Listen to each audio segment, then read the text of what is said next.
Good morning. Sally and Simon Glass, standing here to my right, have agreed to speak with the press today for three reasons. First, they want the world to know who Christian was and how much they loved him. Second, they want to correct the misleading and oftentimes false statements put out by the Clear Creek County Sheriff's Department that have resulted in even more trauma to this amazing family. And finally, those responsible for Christian's death have yet to be held accountable. And the Glass family is calling on everyone to cry for justice for Christian. So we're going to start with Simon addressing you, and then Sally, and then followed by the family will ask or answer some questions. Okay.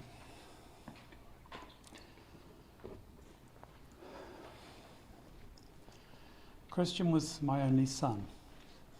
He was the only grandson. He was a deep thinker and an avid reader. 6 months ago, he lent me his roommate's book on Buddhism and urged me to read it, which I did. We talked about the world and life.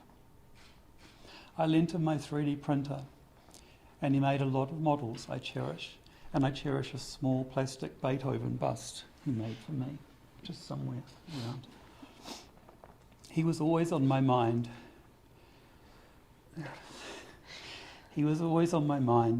The memories of him when he was younger, running around playing all his favourite sports, especially soccer and tennis.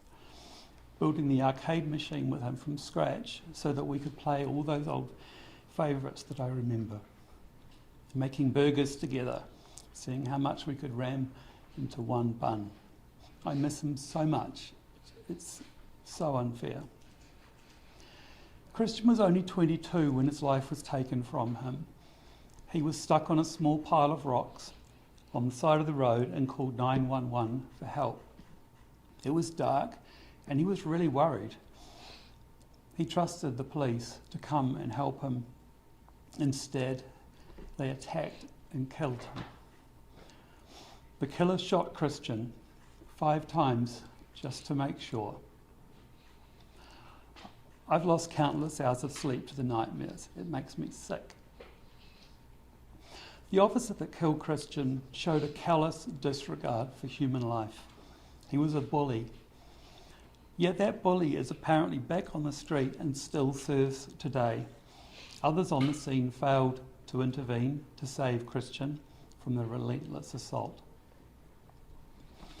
The Clear Creek County Sheriff is clearly not taking this seriously. Our son's life is extinguished and no one is accountable.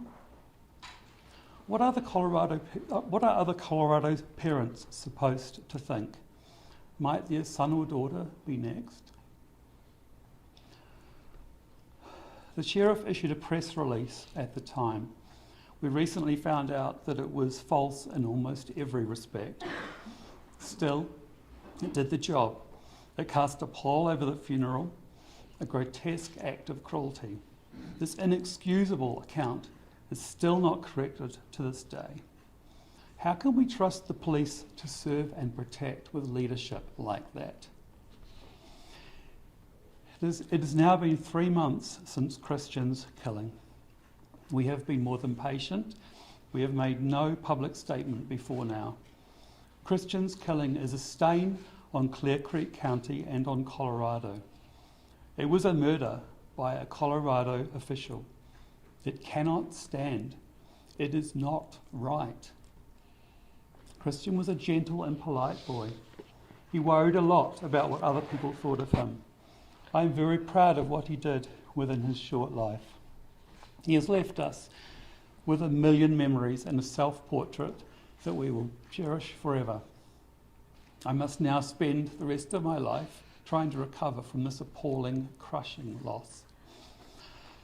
No one seems to know what to do here, but I can tell you what I'm looking for. It is justice. Justice. The people involved in this crime must be held accountable. For our family and for the peace of mind of hundreds of thousands of other parents in Colorado, I respectfully request justice for our son, Christian Glass. Thank you.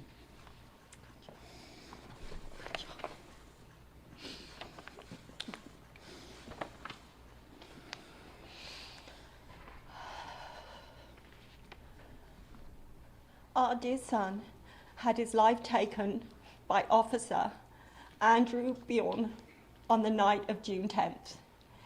He had done nothing wrong. He was just too scared to get out of his car. He was a gentle soul with a big heart. He had so much more to give, and I miss him so much. He always gave these best, huge, enveloping hugs, and he would pull you tight into his chest. It would make you want it to last forever. I always said to him, "You give the best hugs," and he said, "I know." Kristen didn't have an aggressive bone in his body. He has never, ever hurt anyone. He was sensitive and he saw beauty in nature. He loved to take long drives up in the mountains to draw and to paint. He was actually just coming back from an art trip to Moab where he was prolific. His pastels, he was trying pastels, and he created over 20 pieces. On his way home, he stopped off at the Moab Rock Shop and spent too much money, where he bought some beautiful stones and also his rock tools. He loved art and was focusing on becoming an artist, honing his skills every hour he could. He was always so polite, so incredibly considerate. He never wanted to offend anyone or hurt anyone's feelings. He would open doors for you. When you got on the plane, he would always say, "Do you want the window seat?" He was so sweet. He would offer you the last slice of cake. He was just never grabbing for himself.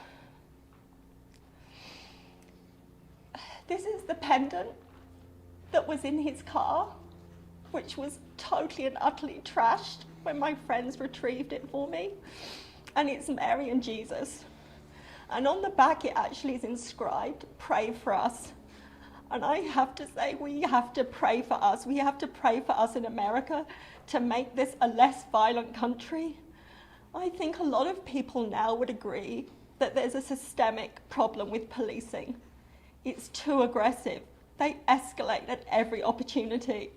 And it looks like they're spoiling for a fight. No other industrialized nation comes even close to the amount of police killings that happen in this country. There seems to be just too many bad apples in the police, and they really need to be weeded out urgently because they carry so much power. They carry guns and they're licensed to kill with impunity and in large part no accountability. Police talk about training, but really training's not enough. It's in the recruitment. You know, an aggressive bully is always going to be an aggressive bully, and I don't know how you can train that characteristic out. Pay more, elevate the status of the profession by getting rid of the rod, and hire people with kind hearts and a moral compass. The Clear Creek Police Force have behaved so badly every step of the way. Only a few hours afterwards, they put out a false report to the media, and no one even bothered to check for accuracy or for truthfulness. They stated the killer would be out on administrative leave pending the outcome of the investigation. The CBI investigation's finished. It was took 6 weeks. That finished at the end of July. Finished at the end of July, and I know there's ongoing criminal investigations. Yet within a few days of Christian's murder, they actually put him back out. He's back out in the force with a gun in his pocket on duty. It's disgusting. Pray for our son. Pray for a structural change in policing in this country so these killings and beatings of the public stop. They should be protecting us, not attacking us. The police need to know if they act criminally, they will face charges and punishment just like the rest of us. This Heart Rock, among others, Siddhartha's got the big one. These heart rocks were in Christian's car, along with other rocks and precious stones.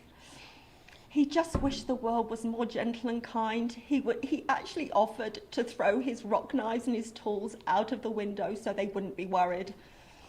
But they told him no, and he obeyed. Christian was just petrified. He was paralysed by fear, but they had no empathy, and I'm so proud of him.